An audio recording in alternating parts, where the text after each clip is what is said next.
Bom, voltando aqui para o programa Voz da População, vou soltar a vinheta, Defesa do Consumidor. Antes tem um recadinho, depois a gente vai voltar a falar de condomínio aqui no programa. Você está precisando de dinheiro? Atenção, aposentado e pensionista, você pediu e o governo liberou. Novamente, aumento de 5% no empréstimo consignado. Olha que maravilha. Para você que precisa de uma graninha antecipada, mas tem receio de solicitar um empréstimo na situação que a economia se encontra, né? Não se preocupe, gente. O Eu Quero Grana tem a solução para você. Veja todos os benefícios exclusivos do empréstimo consignado que eu vou falar agora. Melhor taxa de juros do mercado, 1,60% a 1,80% ao mês. Ninguém tem essa taxa. Prazo de pagamento estendido para até 84 vezes. Operação assegurada com assistência médica, processo digital rápido e com seguro de validação por biometria facial, sem consulta ao SPC e Serasa, prazos e parcelas fixas, até 120 dias para começar a pagar a primeira parcela. Veja o pequeno valor que você vai pegar, por exemplo, por mês, se você pegar R$2.000, aí 2.035,79 para falar exatamente a parcela fixa. A partir de R$55 você paga. É isso mesmo, gente, sem juros abusivos. Aproveite agora, por tempo limitado, viu? Agora o telefone que aparece aí na sua tela. Ligue para os nossos consultores financeiros. Eu Quero Grana.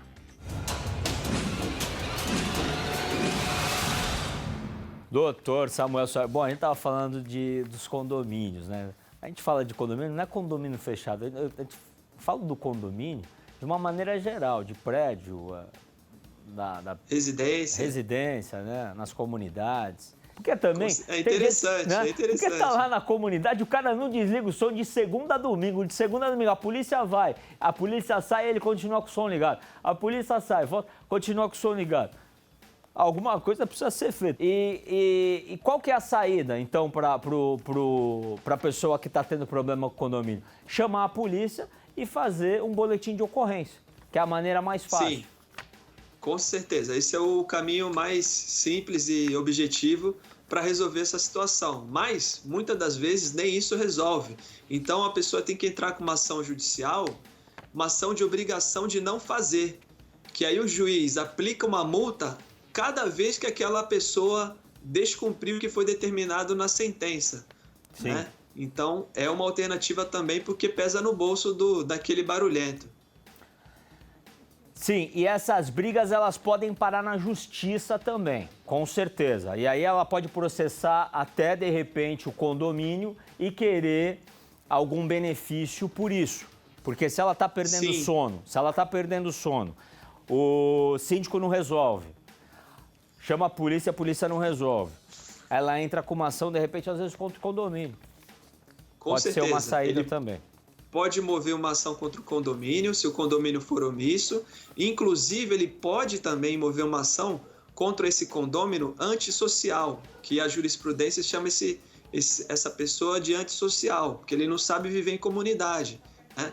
Então, ele pode ser retirado do imóvel dele. Veja que ponto nós chegamos, Paulo. Ele pode ser retirado do imóvel dele por descumprir aquela convenção do condomínio, descumprir o código de postura do município. Então, ainda que ele seja, mas a casa é minha, eu faço o que eu quiser. Negativo. Ele tem que cumprir as normas que são estabelecidas na nossa sociedade. Se eventualmente ele não cumpre, ele pode ser expulso daquele condomínio. É a medida mais drástica que tem. E agora falando um pouco aqui, já que a gente está falando no condomínio, falar um pouco da pandemia, que envolve também apartamentos, condomínios. Por exemplo, lá em Campinas, eles estão proibindo as pessoas de usarem a academia do prédio. Sim, as áreas de uso polêmico comum. Também. Se o prédio quiser, por exemplo, o apartamento é 1 por andar, tem poucos moradores, e o prédio resolveu abrir a academia, não pode. Bom, isso daí, de repente, pode gerar uma multa mesmo para o prédio, se a prefeitura determinou? Pode. O que acontece? Primeiramente, deve ser observado o decreto municipal, o decreto que aquela prefeitura estabeleceu no município. Digamos que se a prefeitura daquele município proibir as atividades de uso comum, como área de lazer, piscina, academia, que possui naquele condomínio, o síndico tem que acatar aquela decisão daquele decreto. Se eventualmente ele descumprir, o condomínio vai ser sancionado, né? Teve gente que me perguntou, mas o síndico de forma unilateral, ele proibiu o acesso dos moradores às áreas comuns do prédio, sem fazer uma assembleia do condomínio, sem fazer uma reunião. Ele pode fazer isso? Ele pode. Ele tem esse poder que o próprio Código Civil, né, a Convenção do Condomínio, dispõe que ele tem esse poder para organizar e fazer com que seja cumprido o decreto municipal e o prédio não seja penalizado, né? Eu sei que é muito difícil administrar esse conflito, né, porque as pessoas estão presas dentro de casa, necessitam se exercitar. Quem tem filho pequeno necessita brincar com a criança, fazer uma atividade, mas infelizmente é essa decisão que tem sido acatada nos últimos tempos. Bom, e agora vamos para as perguntas do povo. Para o doutor Samuel Soares, que o zap da população está aqui. Olha só, Juliana de São Carlos. Comprei um portão há 9 meses, mas como não tinha pego o imóvel, pedi para a vendedora para esperar para fazer o portão. Sério, ela não tinha pego o imóvel ainda. Agora, ele quer fazer reajuste porque o preço do ferro subiu. Mas ela já pagou, ela já deu a entrada desse acordo, né? E ela assinou um contrato, inclusive, e tem a cópia desse contrato. O que ela deve fazer, doutor?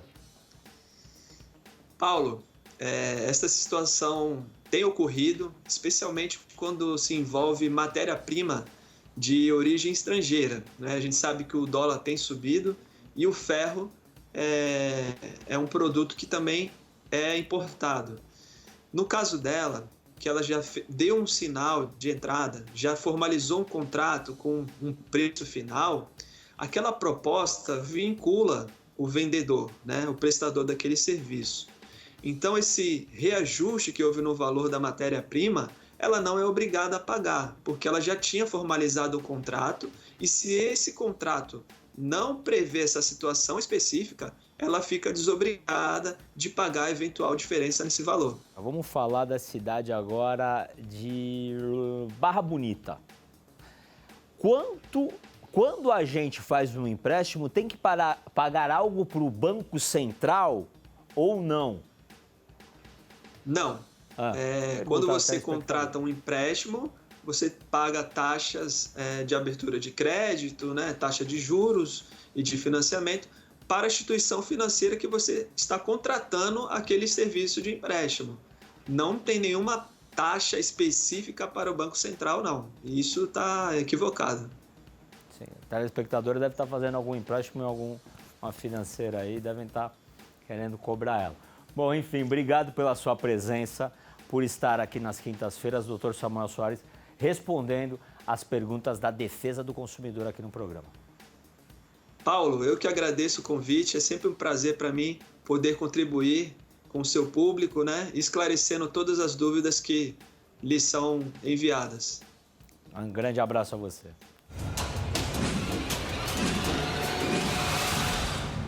E olha, eu quero encerrar esse programa com esperança. Os tempos são difíceis, muitas mortes, mas também, gente, a gente pode comemorar as histórias de quem sobreviveu. Mais de 12 milhões de pessoas recuperadas em todo o nosso país também. É lógico que é muito triste, mas, por exemplo, em São Carlos, a história do Robert Leandro, ele que comoveu todo o Brasil, ele ficou 20 dias internado na UTI por Covid. Pouco antes de ser entubado, relatou aos médicos que queria conhecer o filho. E os médicos falaram, vamos fazer de tudo para você conhecer o seu filho. Vai dar tudo certo. E ele quer conhecer o filho, né? E essas foram as palavras do coordenador aí, médico da UTI do Covid Santa Casa, né? E o Luiz Oliveira, de 19 anos, Dias depois de ser internado, o Robert recebeu alta do hospital e ele conta que o momento que ele foi entubado bateu um desespero sem fim nele, né? E que queria voltar para casa. E agora ele conseguiu ver o filho dele, né? E isso é muito bacana. A gente precisa apoiar essas histórias de força, que as pessoas saem das dificuldades, né? Porque juntos nós somos mais fortes. E queria passar um pouco dessa mensagem de esperança a todos vocês, e que tem muita gente que também está se recuperando, que ficou numa pior e conseguiu olhar a vida de uma outra maneira depois dessa doença. Que Deus proteja todos nós. Eu sou Paulo Mansur. Fiquem com Deus.